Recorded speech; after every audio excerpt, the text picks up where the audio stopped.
کہ جب ہم جماعت کے ساتھ نماز پڑھنے کے لیے آتے ہیں تو جب صف میں کھڑے ہوتے ہیں ہماری صفوں کے کوئی ٹھکانے ہی نہیں، کچھ لوگ آگے کھڑے کچھ لوگ پیچھے کھڑے، امام صاحب کہہ کر تھک جاتے ہیں کہ بھائی لائن سے کھڑے ہو جاؤ، اپنی ایڑیاں سیدھی کر لو، اپنے کندھے سے کندھے ملا لو، ہم توجہ ہی نہیں دیتے، امام صاحب بول بول کر تھک جاتے لیکن ہم توجہ نہیں دیتے۔ جو صفیں سیدھی نہیں کرتے ان کے بارے میں حدیثوں میں وعید آئی، صفوں کو درست نہ کرنا یہ ترک واجب ہے، یعنی جب ہم جماعت سے نماز پڑھتے ہیں ہم صف سیدھی نہیں کرتے تو ہم نے واجب کو چھوڑ دیا، ہم گنہگار ہوئے۔ صفیں درست نہ کرنا اس سے نماز ناقص رہتی ہے، یعنی ادھوری رہتی ہے۔ صف درست نہ کرنا نماز میں وسوسے آنے کا سبب ہے، جب صفیں درست نہیں ہوتی تو ہمیں نماز میں وسوسے آتے ہیں۔ آج ہم میں سے ہر کوئی اس کا شکار ہے، بعض جماعت نماز پڑھ رہے ہوتے امام صاحب کے پیچھے لیکن پھر بھی ہمارا دماغ کہیں اور ہی ہوتا ہے۔ کیوں؟ اس کا ریزن کیا ہے؟ ہمارے اندر وسوسے ڈالے جاتے ہیں کیونکہ ہم صف میں الگ الگ کھڑے ہیں۔ حدیث پاک میں ہے کہ کشادگی بھرو، یعنی صف میں جو ہم سیپریٹ کھڑے رہتے ہیں، حضور فرماتے کشادگی بھرو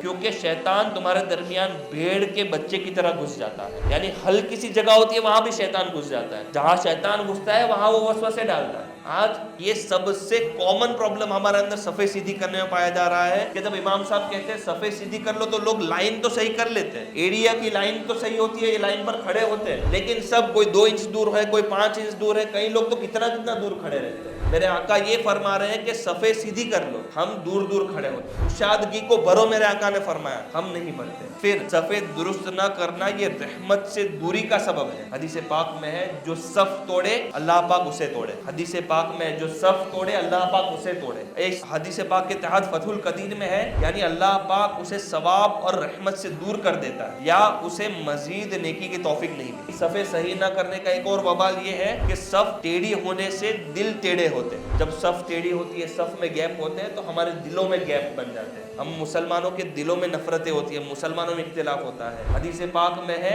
کہ سیدھے رہو، الگ الگ نہ رہو، یعنی جو ہم نماز میں سیپریٹ کھڑے ہوتے ہیں الگ الگ نہ رہو ورنہ تمہارے دل الگ ہو جائے۔ ایک اور حدیث پاک میں ہے کہ اللہ کے بندو اپنی صفیں سیدھی کرو ورنہ اللہ پاک تمہارے درمیان اختلاف ڈال دے گا۔ صفیں سیدھی نہ کرنے کا وبال ہم نے سنا۔ آج آپ دیکھیے ہم نماز میں کھڑے ہوتے ہیں، صف میں کھڑے ہوتے ہیں، ہمارے بیچ میں گیپس ہوتے ہیں، آگے پیچھے کھڑے ہوتے ہیں، تو اس سے کیا ہوا؟ کنٹینیو ہم نے یہ عمل کیا، حال مسلمانوں کی مسجد میں یہ حال دیکھا گیا تو بالآخر کیا ہوا؟ حدیث پاک سچ ثابت ہو گئی۔ آج ہمارے دل جدا ہے، آج مسلمانوں کے اندر اتنا اختلاف ہے جس کی حد نہیں، بھائی بھائی کا نہیں ہے، دوست دوست کا نہیں ہے۔ وجہ کیا ہے؟ ہم نے صفوں میں گیپ رکھی تو یہ حدیث پاک بالکل سچ ثابت ہے کہ پھر ہمارے دلوں میں دراریں ڈال دی گئی، ہمارے دل الگ ہو گئے، ہمارے درمیان اختلاف پیدا ہوا۔ ہم دیکھیں نماز میں ایک تو ہم کندھے ملاتے نہیں ہیں، کئی جگہ پر کندھے ملانے کو کہا جاتا ہے تو ہمارے پاؤں جو ہے اس کی لائن صحیح نہیں ہوتی ہے۔ ایک مسکنسیپشن، ایک غلط فہمی یہ بھی پائی جاتی ہے کہ جب یہ کہا جائے صفیں سیدھی کرو تو لوگ انگوٹھوں سے سب سیدھی کرتے ہیں، کہ انگوٹھوں کو لائن کرتے ہیں کہ اپنے سب کے انگوٹھے لائن میں ہوں گے تو سب سیدھی ہوگی۔ یہ غلط بات ہے، اگر سب سیدھی کرنے کو کہا گیا ہے اس کا مطلب ہماری ایڑیاں لائن میں ہونی چاہیے۔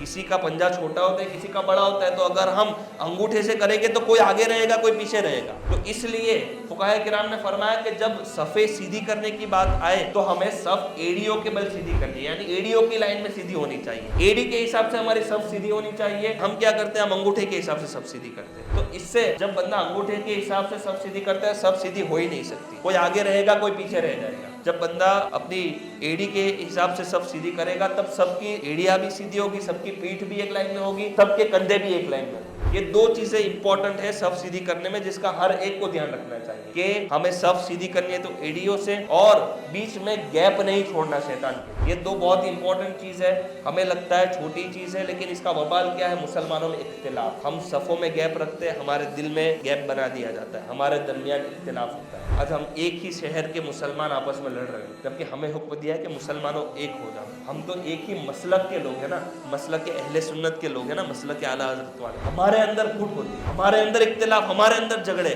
ریزن کیا؟ ہم نے صفیں توڑ دی، ہم صفوں میں ایک دوسرے کے ساتھ کھڑے نہیں ہوتے۔